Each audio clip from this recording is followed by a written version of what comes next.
Good day. Welcome to Doc Willie and Liza Live. Ang pag-uusapan natin ngayon ay tungkol sa kalusugan at sakit ng mga bata. May bisita tayong isang magaling na pediatrician o yung doktor sa mga bata para sumagot ng inyong mga katanungan. Mag-text lamang po sa 0916-732-8618 o kaya naman ay tumawag sa mga numbers na naka-flash sa inyong TV screen. Willie? Okay, andito tayo ulit sa RJTV. Pag-usapan natin ngayon sakit ng mga bata. Kaya kung meron kayong anak dyan, meron kayong pamangkin, or gusto nyo lang dagdag kaalaman, makikinig kayo ngayon, ha? Magaling at mabait ang ating guest. She is a very accomplished and famous pediatrician. She is the chairman of the Department of Pediatrics sa Manila Doctors Hospital. Siya rin ang Assistant Medical Director ng Manila Doctors Hospital. A very frequent guest sa TV. Please welcome our good friend, Dr. Cynthia Cuayo Wico. Doctora, thank you for coming. Good afternoon. It's an honor, and I congratulate you for this endeavor. It's going to help a lot of people because I think this is the one that I'm saying that will bridge the gap. Because we don't have doctors that has the time to explain, or no doctors at all, or no nurses at all. But this is going to be to explain to our viewers anong mga sakit ang hindi nila naintindihan. Para maalagaan. Para more on the preventive aspect tayo. Ako ay go into preventive instead of, pumunta ka kasi may sakit. Napaka-acute nung proseso na yon. Mas gusto ko yung piniprebentuhan mo na, hindi yung pupunta ka lang kasi emergency. Okay, tama yan, Doktora. At ang kasama natin, our regular co-host, isang pediatrician rin, Dr. Philip. Philip, kumusta? Yes, thank you very much again, Doc Willie, Liza. And gusto lang natin sabihin sa mga good afternoon sa mga nanonood. And thank you again, Doc Willie and Liza, for inviting me again to co-host. At lubha ako, nagagala ko sa araw na ito at napakagaling ho yung panauhin natin. Isa hong role model sa mga pediatricians. Diba? Oo naman. Siyempre, kausap niyo lang ho, gumagaling na. Nagagaling na. So, umpisahan na natin. Umpisahan na natin, Lisa. Dr. Cynthia Cuayo Wico, saan po kayo nag-training? Paalam natin sa kanila. Nag-training ako sa University of the Philippines, sa UP. Doon ako gumraduate ng College of Medicine. Sasabihin ko kung anong to, 1976. So, mga kaklase ko sila Dr. Dairit, si Bobby De La Paz. So, ganun ako katanda. Nag-train din po ako sa UPPGH ng Pediatrics. Mabuti, may oras pa kayo, Doktora. Ang dami niyong mga post and you're also practicing. Alam mo, Willie, pagka gusto mo ang isang bagay, may oras ka eh. O, diba? Tapos, ako nga minsan, I just wanted to be introduced as not as a pediatrician, not as a teacher, but I want to be introduced as a mother of two. I have a 17 and a 19-year-old right now. Pwede niyo batiin, Doktora? Ay, ako, hindi naman sila nakikinig. Tape natin, natin. Nasa school sila. One is studying in UP, second year college na siya. And the other one is in Poveda, who is the president of the student council. Magdodoktora din, like you?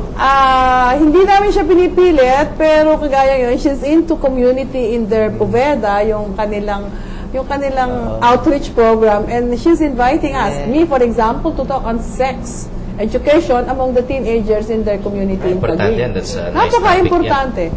That's my favorite topic actually, really, SSS, substance abuse, sex education, and STD. For children? For children, for teens. 10 years, 9 years old. Kasi hindi nila naintindihan eh. Pumupunta tayo na, saan ba nila nalalaman yung about sex education? Sa magtataho, sa magsusurbetes. And come to think of it, direct experience namin na ito, nag-demonstrate. Di nabuntes yung kanyang dinemonstrate. So these are the things na kailangan malaman nila. This is my favorite, SSS. Sex education, substance abuse, and STD. Pag-usapan natin mamaya yung SSS, no? Pero mag-umpisa muna tayo sa bata. Siyempre, nag-umpisa tayo sa newborn. Okay. Oo. Ano ba, Doktora, usually nakikitang mga sakit sa bata from newborn to 1-year-old? Paano ba aalagaan? Actually, pagka newborn, akala mo lang napakahina ng newborn, pero ang lakas ng kanilang mga immune system kasi nanggagaling sa nanay. So, because you're breastfeeding the baby, if you're breastfeeding, ang lakas ng immune system mo sa kanila na ibibigay sa kanya. Okay? So, anong mga sakit nila? Nagwo-worry sila about kabag, but that's nothing, Philip, di ka kabag. Nagwo-worry sila about the rashes on the skin, that's very minor. Nagwo-worry ka about the intertrigo, yung mga rashes. Diaper rash. The diaper. But you know, these are the minor problems. Anong problema natin? Ang problema natin is, na-injection na ba sila na magpipreventohan sila sa tamang sakit? Injections like your first, kasi kagaya natin sa Manila Doctors Hospital, nag-i-inject na tayo ng hepatitis B at birth. Medyo ikwento natin, Doktora, like how often do they go to the pediatrician paglabas ng bata? Tayo, ang practice namin nila, Philip, is during, and this is the recommendation of the American Academy and CDC sa States, pagkapanganak ng bata at sigurado kang wala siyang komplikasyon, pinapabalik namin sa amin after 2 weeks. 2 weeks. Kasi kung walang komplikasyon yun, bakit after 2 weeks? Tinitingnan mo, nagpapatuloy ho ba yung paninilaw nila? May mga bata kasing naninilaw. Number 2, tama ba yung pagbibigay nila ng pagkain, ng dede? Kasi kung hindi ka pure breastfeeding and you're on milk formula, tama ba? Number 3 is, tama ba yung pagpapaligo, pag-change ng diaper, pag-aayos ng kanyang pusod? So these are the things that you're supposed to. So, Doktora, after yung 2 weeks, ano po yung tinatawag na regular na balik sa inyo? After 2 weeks kasi, at 2 weeks na yun, titingnan mo yun, then sometimes you want to start and at ang mga Pilipino, they ask for vitamins. Diba, Philip? Totoo yan. So, anong vitamina ang maganda? Pwede hindi ka magbigay ng vitamins, pero you're pushed against the wall. Any multivitamins will be fine. But if you're breastfeeding, you don't have to give the vitamins. You can just start it at 1 month of age. Ito na ho yung tinatanong sa atin. At after 1 month, after 2 weeks, at 1 month tayo magpapatingin sa kanila. Ano yun?